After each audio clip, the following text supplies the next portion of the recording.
Assalamualaikum warahmatullahi wabarakatuh.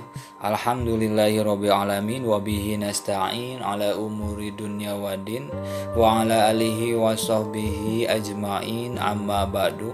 Pertama-tama Bapak ucapkan terima kasih kepada anak-anakku, siswa-siswi MTS dan siapapun yang telah menyaksikan video kajian ini. Tak lupa kita panjatkan puji dan syukur kehadirat Allah Subhanahu wa Ta'ala yang telah mempertemukan kita, yang telah menghadirkan kita pada majelis ilmu yang dimuliakan Allah Subhanahu wa Ta'ala. Adapun tema yang akan Bapak bahas pada kesempatan kali ini yaitu tentang pentingnya ilmu. Kata ilmu berasal dari bahasa Arab, yaitu dari 3 akar kata alima ya'lamu ilman. Bab sulasi mujarod, bab kelima artinya tahu. Secara istilah adalah ilmu adalah berupa al-hasil an-natij atau al-fikru an-natij, pemikiran yang dihasilkan anid dirosah dari proses belajar. Peran sebuah ilmu sangat menentukan keberhasilan seseorang, baik kesuksesan di dunia ataupun di akhirat, sebagaimana hadis Nabi, man aroda dunya fa'alaihi bi ilmi wa man aroda akhirah fa'alaihi bil ilmi. Artinya yaitu waman aroda, dan siapa yang menginginkan dunia, fa'alaihi, maka harus dengan ilmu. Faman aroda akhirah fa'alaihi bil ilmi, maka barang siapa yang ingin akhirat maka harus dengan ilmu. Faman aroda huma, dan barang siapa yang ingin keduanya maka harus dengan ilmu.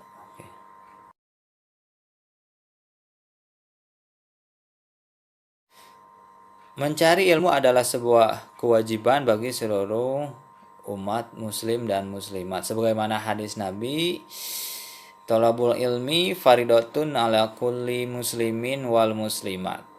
Mencari ilmu itu merupakan hal wajib baik kepada seorang muslim maupun muslimat. Kewajiban mencari ilmu adalah hal yang diharuskan seseorang dalam memperoleh bekal menjalani hidup di dunia dan di akhirat.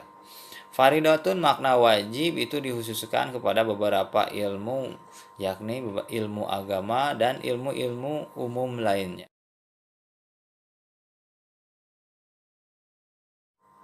Lanjut kembali, Ibnu Qayyim menerangkan dalam kitabnya Miftahu Darus Sa'adah, menerangkan terdapat beberapa ratus keutamaan ilmu. Yang pertama, yang sebagaimana kita ketahui, ilmu menyebabkan manusia menjadi mulia dibandingkan dengan makhluk yang lain. Hal yang membedakan manusia dengan makhluk yang lain itu adalah ilmu, kemampuan manusia dalam berpikir sebagaimana dalam ungkapan al insanu hayawanun natik. Natik di sini dimaknakan makna berpikir, yakni manusia adalah makhluk yang berilmu. Kemudian kedudukan ilmu di sisi iman sebagaimana kedudukan di sisi badan, yaitu badan tidak akan berfungsi jika tidak ada ruh di dalam. Demikian juga iman. Untuk memperoleh sebuah keimanan dan ketakwaan dan untuk menjadi hamba yang baik, kita membutuhkan ilmu. Kemudian yang ketiga, lanjut dari pernyataan Ibnu Qayyim, yaitu ilmu adalah hakim atas lainnya. Ia bukan sebagai orang yang dihakimi. Ilmu sebagai penentu, ilmu sebagai rambu dalam menentukan langkah kita dalam kehidupan sehari-hari. Maka segala sesuatunya harus berdasarkan ilmu. Kemudian yang keempat adalah ilmu merupakan komandan dan amal adalah pasukannya. ilmu adalah iman dan komandan bagi amal. Jadi setiap amal perbuatan kita harus didasari oleh ilmu. Dalam kemudian ibaratnya dalam sebuah pemerintahan, ilmu juga diibaratkan sebuah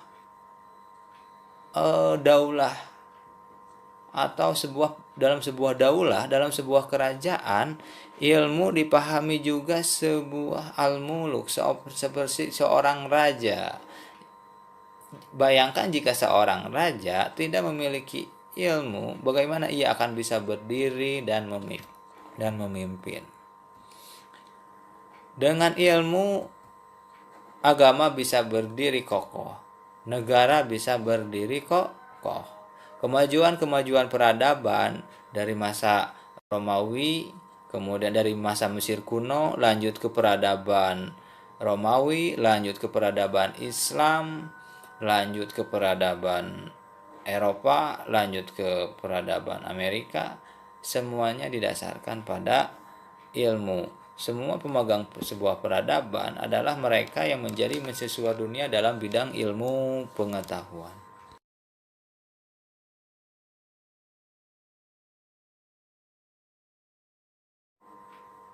Yang terakhir yang akan Bapak bahas yaitu tentang cara-cara mencari ilmu. Hal-hal atau adab dalam mencari ilmu. Pertama yaitu niat. Niat merupakan asal dari sebuah perbuatan. Sebagaimana hadis Nabi, inna a'malu biniat. Sesungguhnya segala amalan itu tergantung kepada niat. Sehingga ada niat itu menentukan tindakan berikutnya. Seperti dalam ungkapan kam min amalin, berapa banyak dari sebuah pekerjaan yatasawwaru terlihat min amali dunya, dari perbuatan yang sifatnya duniai, yasiru menjadi bihusni niat, menjadi amaliyah akhirat karena bihusni niat, min amali akhirat, menjadi bagian dari amal-amal akhirat. Maka sebelum kita mencari ilmu diharapkan luruskan nih niat mencari ilmu adalah niat bersyukur atas sehat, nikmat akal, dan menjauhi dari kebodohan.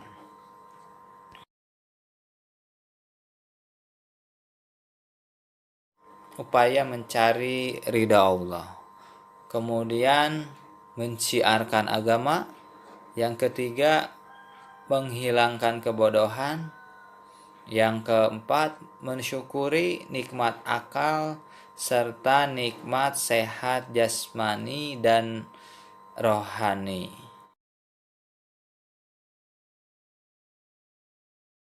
Diharuskan pula mempersiapkan beberapa langkah, beberapa poin penting dalam mencari ilmu sebagaimana yang diungkapkan oleh Syekh Ibrahim bin Ismail dalam kitab Ta'lim Muta'alim, dalam sebuah ungkapan bait syairnya, ala la tanalul ilma illa bisittatin saun biuka an majmu'atin bibayanin zakain wahirsin wastibarin wabulghatin wa irsyadi ustadzin wa tuli zaman. Jadi anak-anakku, dalam mencari ilmu itu hal yang harus dipersiapkan dan hal yang harus kita miliki supaya kita berhasil dalam mencari ilmu adalah pertama azakaun, yaitu kecerdasan, kepintaran kalian dalam mencari ilmu. Kecerdasan di sini bukan hanya kecerdasan IQ atau kecerdasan intelijen. Kecerdasan itu bagaimana kalian mengatur atau mengontrol diri kalian untuk terus belajar dan terus belajar. Kecerdasan mengontrol diri, kecerdasan mengontrol emosi, kecerdasan emosi kalian untuk terus belajar dan belajar. Kemudian ada yang kedua adalah syarat yang kedua adalah wahirsin. Hirsin adalah berupa kepintaran. Jadi ada kepintaran bawaan yang kalian miliki sehingganya kalian memiliki daya tangkap yang bagus. Kemudian wastibarin, yaitu sabar. Dalam mencari ilmu diperlukan sebuah kesabaran. Dalam perjalanannya ada beberapa masyakat atau hal-hal yang menyebabkan kita enggan atau untuk berhenti dalam mencari ilmu. Kita membutuhkan kesabaran dengan banyaknya tugas, dengan banyaknya materi yang harus kita pahami, yang harus kita pelajari. Nah, itu adalah beberapa masyakat, kemudian jauhnya perjalanan, biaya yang mahal, itu memerlukan sebuah kesabaran. Kemudian bulgotin adalah biaya. Anak-anak, bulgot adalah diartikan dengan istilah asaman atau biaya, atau diartikan juga hal-hal yang memerlukan materi untuk melangsungkan kegiatan belajar. Bulgot adalah hal mutlak dalam mencari ilmu. Membeli buku, ongkos makan adalah ongkos jajan, kemudian membeli beberapa perlengkapan sekolah, apapun itu, biaya SPP belasan juta, itu adalah bagian bulgot, bagian hal yang harus kita bayar. Artinya dengan biaya yang sebegitu besarnya, dengan biaya yang begitu mahal, maka ya Bapak mengharapkan kepada seluruh santri untuk terus memanfaatkan dan untuk terus belajar dengan sungguh-sungguh. Kemudian memang harus dipahami bahwa dalam mencari ilmu itu yaitu irsyadil ustadzi, yaitu guru yang mursyid, guru yang baik, guru yang waro, guru yang memang memiliki kompetensi baik dari aspek spiritual, kemudian ya guru yang memang menjadi teladan bagi kalian. Hal yang memang harus kalian pertimbangkan dalam mencari ilmu itu ya memang aspek pengajarnya juga, guru, ustadznya itu siapa, bagaimana ustadznya, bagaimana keseharian ustadznya, seperti itu. Kemudian poin yang keenam adalah tulis zaman, banyaknya waktu yang panjang artinya lamanya belajar. Jadi anak-anak, kalian membutuhkan waktu yang tidak sebentar untuk mencapai kesuksesan dalam belajar. Jadi artinya dalam syair tersebut, dalam 6 poin tersebut, dari aspek zakain, wahirsin, wastibarin, wabulgotin, wa irsyadi ustadzin, wa tuliz zaman, semuanya dipastikan kalian penuhi demi keberhasilan kalian dalam memperoleh ilmu. Untuk mencapai kesuksesan di masa depan, kalian harus belajar dengan waktu yang tidak sebentar. Hampir sepertiga usia kalian akan dihabiskan dengan belajar. Mohon untuk tidak menyia-nyiakan kesempatan belajar kalian, untuk tidak menyia-nyiakan kepercayaan orang tua kalian dalam belajar. Mudah-mudahan semua santri MTS As-Sakinah menjadi siswa yang soleh dan solehah, kemudian menjadi insan yang berilmu, kemudian dan bisa mengamalkan ilmu kalian dalam kehidupan sehari-hari.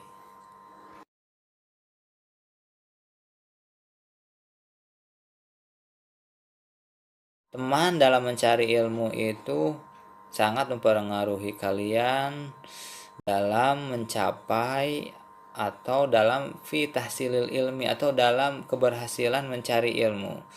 Jika kalian tidak pandai memilih teman dalam mencari ilmu, hal itu akan berdampak kepada pemerolehan kalian dalam belajar. Yang pertama, adapun hal yang Bapak titipkan kepada kalian dalam mencari ilmu yaitu al-mujidu. Ya, pilihlah teman yang memang memiliki sifat al-mujid, yaitu orang yang memiliki kesungguhan dalam belajar. Silahkan dekati orang seperti itu sehingga kalian bisa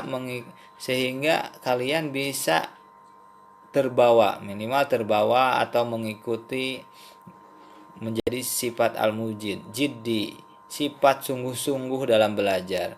Hati-hati jika selama ini kalian hanya dekat dengan orang yang memang asal tidak serius dalam belajar. Kemudian pilihlah teman yang warok, yaitu teman yang enggak enggan berbuat fasik, yakni perhatikan attitude-nya. Orang ilmu itu kan cahaya, nggak mungkin ilmu itu turun ke orang yang fasik atau orang yang banyak melakukan dosa. Jadi pilihlah teman yang waro, ya. Kemudian yang ketiga adalah as-sabit, teman yang memang istiqomah atau konsisten dalam belajar, bukan yang hari ini rajin besok enggak, hari ini rajin besok enggak. Upayakan menjadi seseorang yang sabit istiqomah dalam belajar. Tiga hal itu dari al-mujid, sungguh-sungguh, kemudian al-waro, as-sabit, kemudian istiqomah, dan al-fahmu bermuara kepada sifat al-fahmu, yaitu sifat yang yakni hasil dari ketiga tindakan itu pintar. Ya. Sebagaimana ungkapan syair, kila anil mar'i la tas'alu wabsir qarinatahu. Kila anil mar'i, diketahui janganlah engkau menanyakan seseorang, tetapi wabsor qarinatahu, dan lihatlah apa yang ada di sampingnya. Fa inna qarin, maka sesungguhnya orang yang ada di sampingnya itu etayak tadi menunjukkan dia yang sesungguhnya. Wa in kana dasyiron fatanajanabahu syir'atan. Wa in kana dakhiron qarinatahu tahtadi. Nah, jika mana yang di sampingnya baik, ya dekati. Jika mana tidak baik di samping,